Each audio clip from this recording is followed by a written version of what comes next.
Bonjour. Hier, on a parlé donc de la mitzvah de Tefillin. On a dit le grand mérite qu'on a en les posant tous les jours. C'est que un homme, quand il met les Tefillin, arrive à une Kedusha exceptionnelle et une élévation très très importante.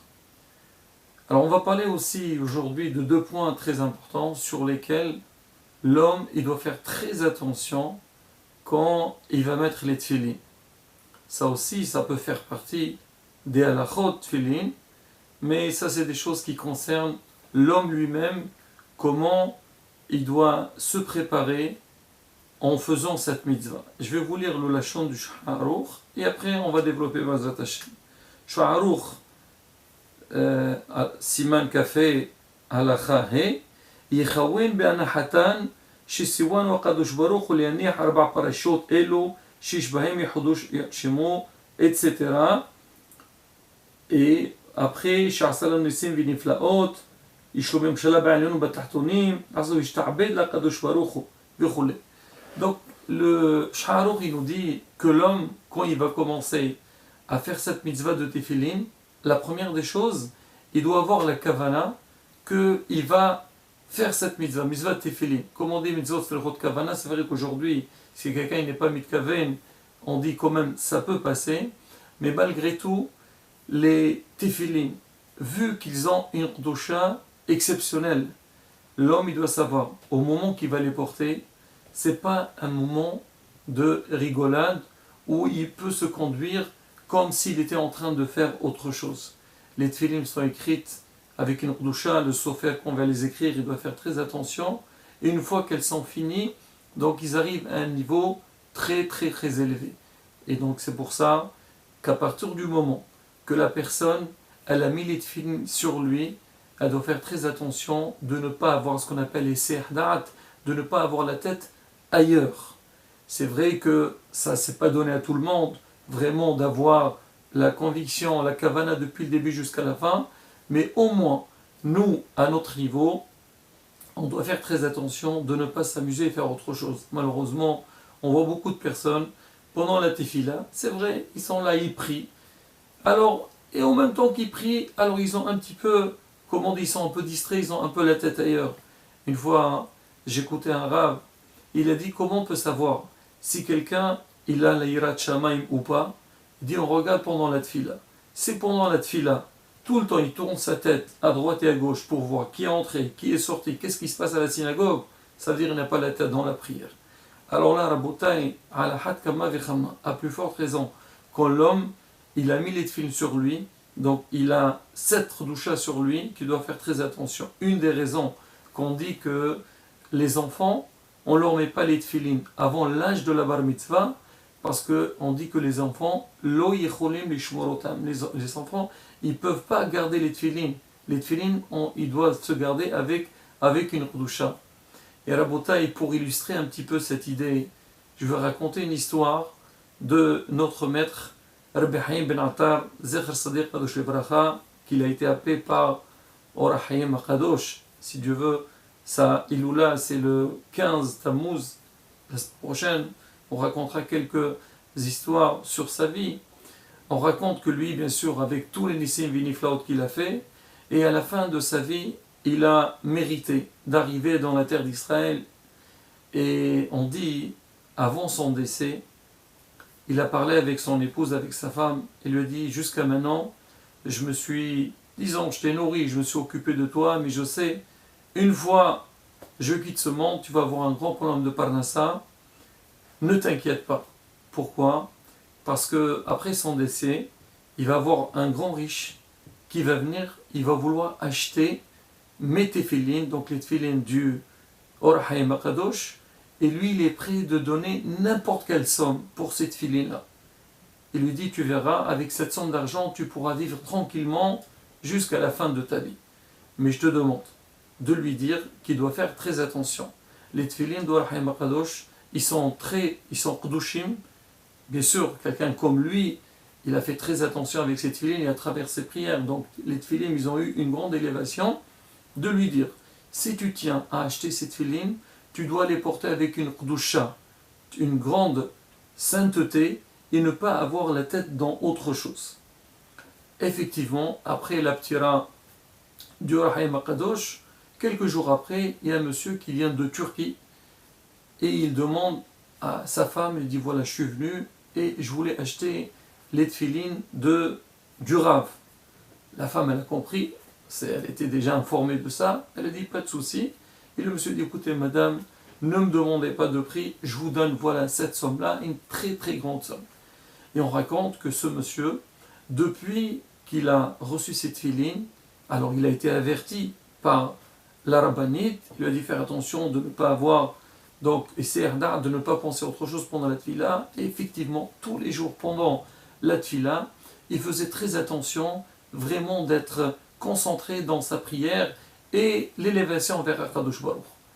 On raconte que ce monsieur, depuis qu'il a commencé à les mettre, il a senti une grande ferveur en lui, une très grande kedusha. Ça veut dire que les tefilines du Or Haïm Akadosh, ils ont influencé sur lui. Et il a averti tout le monde, il veut que personne ne lui parle pendant la tefila. Un jour, il était dans le travail, il y a un de ses employés, il vient, il appelle, il lui dit non, maintenant je ne peux pas, je m'occupe. Et l'employé ne savait pas, ne connaissait pas la raison, il a presque donc obligé le Baal Habayit de venir vers lui parler. Il lui a dit qu'il avait une affaire très importante, qu'il y a un client qui attend, il fallait qu'il vienne pour signer. On dit qu'il est sorti quelques secondes pour parler avec lui. Le lendemain, quand il a mis les tefilines sur lui, il a senti que toute la khadoucha, toute la ferveur qu'il avait pendant la prière, elle a disparu. Il a compris qu'il y avait quelque chose qui n'allait pas par rapport aux tefilines parce qu'il a parlé avec la veille. Qu'est-ce qu'il a fait? Il a dit, bon, je veux voir. Qu'est-ce qui se passe? Peut-être qu'il y a une lettre qui s'est abîmée. Alors il a donné les tefilines à un sofer, un scribe, pour les vérifier. Et à sa surprise, il voit que les parchemins, elles étaient vides. Ça veut dire quoi? Ça veut dire au moment que ce monsieur, il a parlé, donc toutes les lettres qui étaient dans le parchemin, ils sont partis, ils ont disparu. Pour dire c'est quoi l'Akhdoucha des tefilines? Bien sûr, nous on ne peut pas parler, on ne va pas dire que nous on doit être comme le Rahim Akadosh, mais les Chol HaPachot, un homme quand il vient à la synagogue, il doit savoir, c'est pas une rigolade. Déjà à la synagogue, c'est un Makom Kadosh, il faut se conduire avec, quand c'est marqué Nehalech Berag Shlom, il doit faire très attention quand il est dans la synagogue, et encore plus quand tu es en train de faire ta prière. Disons ta prière, et bien sûr quand tu as les tefilines sur toi. Ça c'est la première chose sur laquelle on doit faire attention. Deuxième chose, auquel chacun, il doit être très attentif, c'est chez qui acheter les tefilines. Les tefilines, les mezuzot, quand tu veux acheter, on sait que la mitzvah de tefilines, c'est que quand tu fais la bracha, parce que tu accomplis la mitzvah. Mais si tes tefilines ils ne sont pas cachers, ou il y a une faute dans tes tefilines, alors la bracha que tu as fait, bracha levatala. Alors aline, ça arrive des fois, il y a des gens, ils ont mis leurs tefilines tout le long de leur vie, et on va dire, quand ils arrivent à un certain âge, ils les donnent à vérifier, il s'avère qu'ils n'étaient pas cachers. Je vous ai raconté il y a quelques semaines, il y avait un monsieur qui avait un certain âge, il est venu me dire, j'ai donné mes tefilines à vérifier, et les tefilines, il s'est avéré qu'ils n'étaient pas cachers. Il m'a dit, quoi? Alors j'ai pas mis les tefilines toute ma vie. C'est vrai, moi je pourrais pas lui dire que non, parce que ça va trop le peiner, mais c'est marqué dans l'Alra. Si quelqu'un, il met des tefilines qui ne sont pas cachers, il fait déjà bracha levatala, et c'est considéré comme s'il n'a pas mis les tefilines toute sa vie.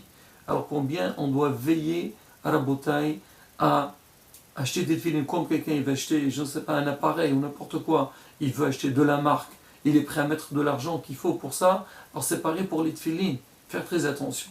En dehors de ça, leur haleine, ou des fois, on voit qu'il y a des gens qui ont eu des problèmes, on leur a demandé de vérifier leur tefilines ou leur mezuzot, et il s'est avéré qu'il y avait une faute dans cette tefilines-là, et suite à cette faute, leur haleine, ils ont des problèmes. Combien l'homme, il doit faire très attention. Donc quand tu vas acheter ta paire de tefilines, il faut vérifier chez qui le sofer, c'est qui le vendeur. Et si tu as déjà acheté, alors et tu ne sais pas chez qui tu as acheté, il faut les vérifier sur le champ. C'est marqué dans la halakha, quelqu'un qui achète des tefilines qui sont bihesrat kasher, il n'a pas besoin de les vérifier, mais ça serait bien que c'est marqué au moins tous les 7 ans, on les vérifie 2 fois. Ça aussi, Rabotai, c'est un point qui est très important. Je vais finir avec une petite histoire par rapport à ça. On raconte, il y avait une fois, une personne que, elle mangeait beaucoup, elle n'avait jamais faim.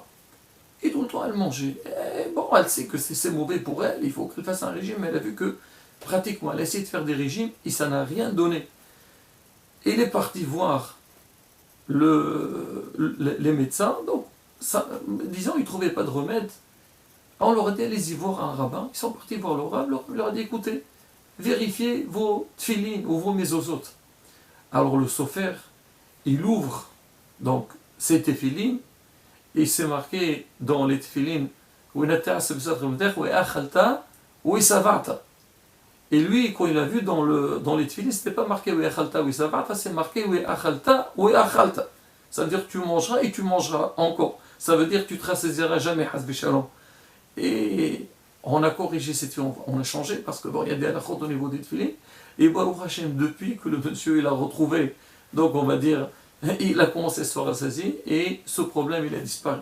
Rabotai, c'est une toute petite histoire que je vous ai racontée, mais on sait qu'il y a énormément d'histoires qui sont passées sur des gens que ils avaient des problèmes et il s'est avéré que le remède, disons, de la correction de leurs problèmes, c'était parce qu'il y avait des problèmes dans les museaux, dans les tefilines. Encore une fois, la bouteille, deux points très importants. Avant que l'homme y mette ses tefilines, la première des choses, s'assurer que les tefilines qui sont cachères, ici c'est pour qu'ils soient mihuddarot. Alors les tefilines, on les achète une fois dans sa vie. Si j'achète une belle paire de tefilines ou des belles mésozotes, même si c'est un peu cher, mais au moins c'est une garantie pour toute la vie, je fais une mitzvah tous les jours, ça c'est la première des choses. Et deuxième chose, c'est notre comportement pendant la mise des tefilines, depuis le début de la tefila jusqu'à la fin de la tefila, avoir vraiment une concentration, ne pas faire des choses qui sont, on va dire, étrangères à la mise des tefilines, comme ça, mes attachés, on soit zoré de l'akdoucha des tefilines et toutes les brachot qui peuvent venir derrière. Amen, Kini Harassan.